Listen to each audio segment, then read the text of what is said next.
Hey everybody. Hey everybody, this is Rob Smith from the Body Project Studio. And last night we talked a little bit about stress, and we also touched on the word stressors.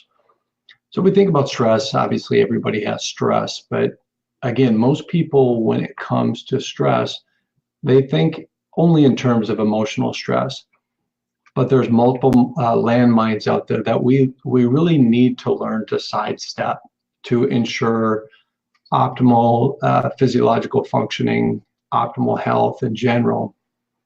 And I'm going to start to go through all the variables, all the stressors. So the stressors are food. Food can be like medicine and it can be like poison. So to one person, it's like medicine. To the next person, it's like poison. So food can stress our bodies out. That can be a stressor. Chemicals, immune challenges. So immune challenges could be bacteria. It could be viral. It could be parasitic.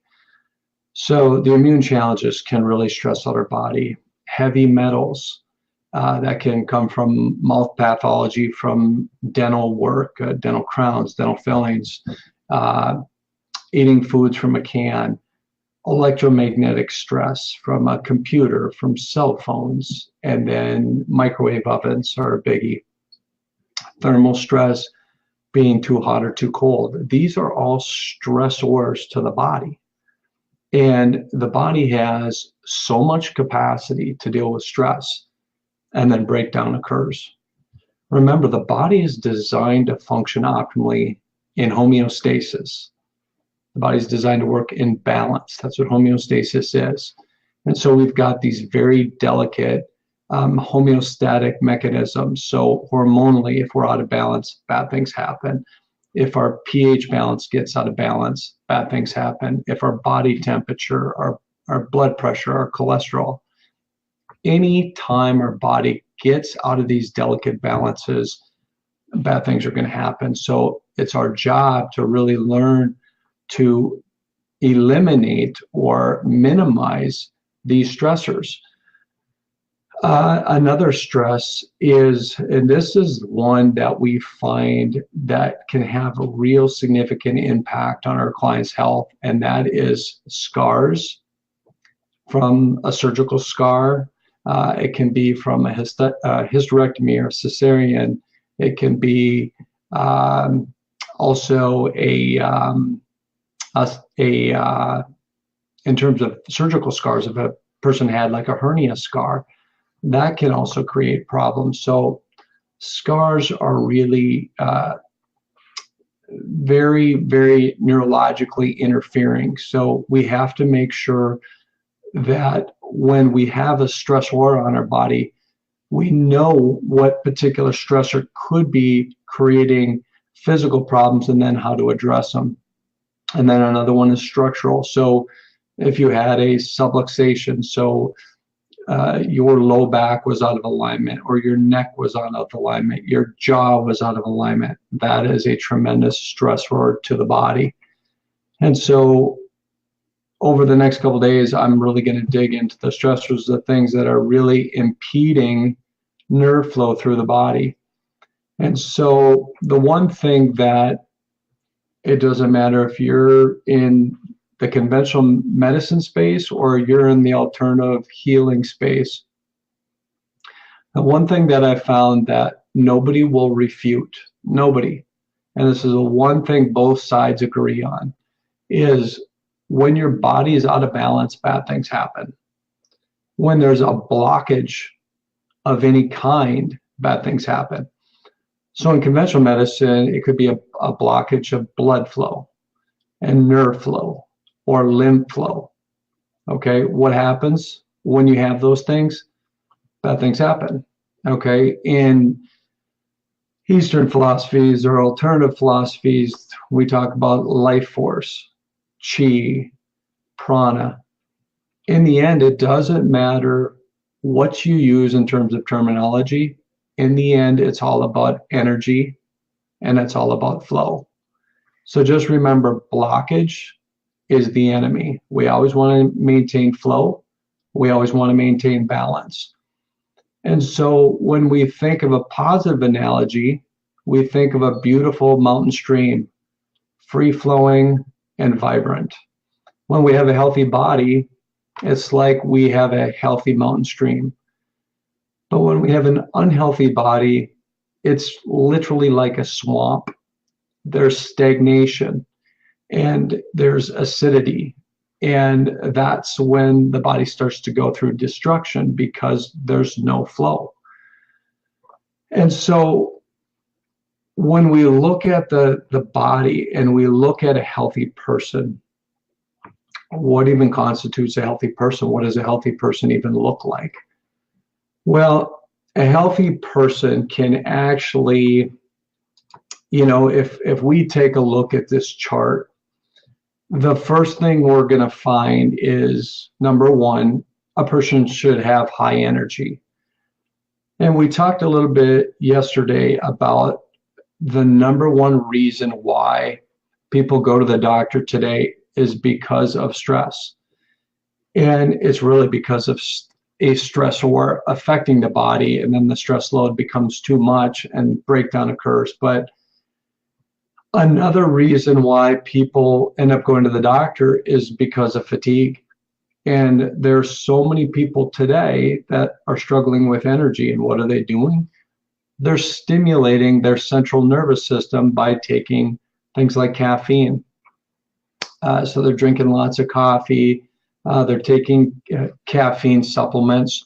So we have to make sure that on a regular basis that we are making sure that we are focusing on doing things to cultivate our life force, to cultivate our energy, instead of constantly putting our body through a breakdown. Secondly, we want to have a clear mind. And how many times have you gone through a time in your life where you just felt cloudy and you just couldn't articulate a thought the way you wanted to? I know I've been there before, many times, too many times to count. But you think about a healthy individual, high energy, a clear mind, they're at their ideal weight. So when we are healthy, our body is going to maintain a healthy weight. When we are unbalanced, whether that's hormonally or biochemically in any way, the body can actually store onto excess body fat as a protective mechanism. And so for a lot of people that we see, they're either dealing with too much stress, which is affecting their stress handling glands, their adrenals, their thyroid is affected. And many times we'll have clients that have gone into a doctor and the doctor checks their thyroid and the doctor says, well, we can't find anything wrong with your thyroid. You fall within the optimal ranges. Well, many times what we find is there's a stressor affecting their thyroid, and a blood test, which they would do to evaluate the health of your thyroid, it's more of an end stage test. And a lot of times the parameters are very, very broad. And so you fall within these specific parameters, they can't find anything wrong with you. They can't diagnose, they can't prescribe for that particular condition. And so they're basically throwing stuff at the wall to see what sticks. Well, we can ascertain at an energetic level the function of your thyroid by doing a form of muscle testing called morphogenic field testing. So we're testing the energy field that surrounds your body. And so we can determine if someone has a stressed out thyroid, whether that's heavy metals, or whether that's food stress, or whether that's a scar stress, that can shut down the thyroid, and so the thyroid's not functioning optimally. Therefore, a person ends up gaining weight. Now, one of the things is there's obviously multiple variables that go into the ideal weight, but again, it's all about balance. If your body is in balance and you're doing things in a healthful manner, then your body's designed to have a healthy weight and hold that healthy weight. So the further and further we can get away from stressors, the healthier we're going to be. The more ideal our weight is going to be, the clearer our mind is going to be, the more energy we're going to have. And then the last thing is that a healthy person is pain-free. If you are experiencing pain of any kind, there's always a root cause. There's always a reason. And we did talk a little bit about breathing. We talked about posture. A lot of the times people are in pain because of muscle imbalances. So there's that word again, homeostasis, balance. We get outside of the balance, all of a sudden a pain cycle will manifest. So there's lots of things you can do to get out of pain, right? You can take a drug, like a non-steroidal anti-inflammatory. You could get a massage. You could get a chiropractic adjustment. You could ice, you could heat. So there's lots of things you can do to get out of pain. But the question is, are you fixing the underlying root cause of what created that pain in the first place? And for a lot of people, they end up just masking the pain and not really getting to the root cause. So another thing we see is people say, well, I'm getting older, I got the bad knees, I got the bad shoulder, I got the bad, elbow joints, bad joints run in the family. And instead of looking at epigenetics, things like lifestyle factors, how they're eating, how they're sleeping, how they're living, the first thing people look at is their genetics, and they blame their genetics. And genetics certainly play a role in it, but ultimately genetics load the gun and lifestyle pulls the trigger.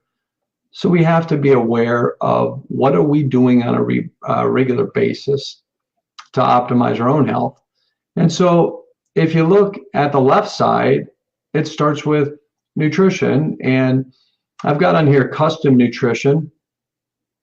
Now, custom nutrition refers to you and I can be completely different biochemically, meaning you eat a certain food and you feel great. I eat that same food and I feel horrible. So even though, when it comes to nutrition, we always encourage everybody to eat minimally processed whole foods, right? So stay away from things that are in a box bag or wrapper. Okay, that's going to work for everybody. Eating single ingredient foods, that's going to work for everybody. But if you are struggling, if you're really struggling with a health challenge, chances are you're consuming a food that is creating an inflammatory response in your body. And inflammation is the enemy. It is always the enemy to optimal health. And so we have to focus on foods, consuming foods that are going to make sure you are not inflamed, keep the inflammation low so your body can continue to regenerate and repair and heal. And if you're inflamed, your body can't do that. If you're inflamed, your body's constantly in fight or flight, so it can't heal. The other thing is digestion. We have so many people that are bloated and constipated and have irritable bowel. There's so many people that we've actually had to redefine what constipation was. Are you constipated? Oh, no, I'm not constipated. Well, how often do you move your bowel? Oh, every couple of days. If you are not moving your bowel every day, eliminating at least 12 inches of matter daily, you're constipated. Okay, so if you're constipated, that fecal matter sits in your colon, and at 98.6 degrees body temperature, it's literally going to rot in your gut. That putrefies the blood, and that can make you obviously out of balance because your body becomes too acidic. So digestion is so important. It's so important to eliminate it.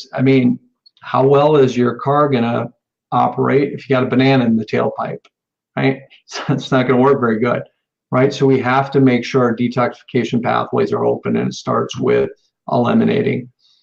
On the bottom, I've got exercise with the Super 7, and that's just everybody is designed to squat, designed to bend, designed to push, designed to pull, designed to lunge, and designed around gait, and that's walking, jogging, or running. If you are in an exercise program right now and you are not doing those 7 things, then you have a substandard exercise program. And I'm going to talk a little bit more in depth as I get to the bottom of the pyramid, but you have to make sure you're exercising in that manner. On the right side, positive attitude, there are the controllables and the things you can't control. And so when it comes to the things we can't control the weather, right? But we can control to how we act to the weather. And that's just having a positive attitude. So there's very few things in life that we actually can control, but our attitude is certainly one of them. And that creates a cascade effect of energy. So you start, having a negative attitude, your attitude can ultimately affect your physiology, how you look, how you feel, and how you move. So it's important to have a positive, healthy attitude and surround yourself with healthy, positive people. The other one is pure water. When my wife Paula is testing people, there's so many times that people come up with dehydration. So people aren't drinking enough pure water. So the general rule of thumb is half your body weight in ounces of water. You want to drink room temperature water, not cold water, not ice water. Ice water will actually lock down your sphincters, and what happens is you're not actually able to absorb the water into the cells. It sloshes around in your stomach, and you can actually become more dehydrated. So it's important to drink room temperature water. Another thing too is, even if you get just a cheap water filter, get a filter your water, because again, my wife has tested so many people that not only test for dehydration, but also come up with a number of contaminants found in water. And so do not drink tap water, filter your water. We're about 70 to 75% water. So it's important that we give our body not coffee, not tea, not juice, water. So make that a goal to get half your body weight in ounces. And then lastly, proper breathing. How many times are we breathing every day? We went over this a few times. Let me refresh your memory. We are breathing about 25,000 times every single day. So that gives you a lot of opportunity to optimize your health, to optimize your fitness, or it gives you a lot of opportunity to actually deteriorate your health. And so in my opinion, the number one factor, the number one fundamental principle to life is respirating, breathing properly.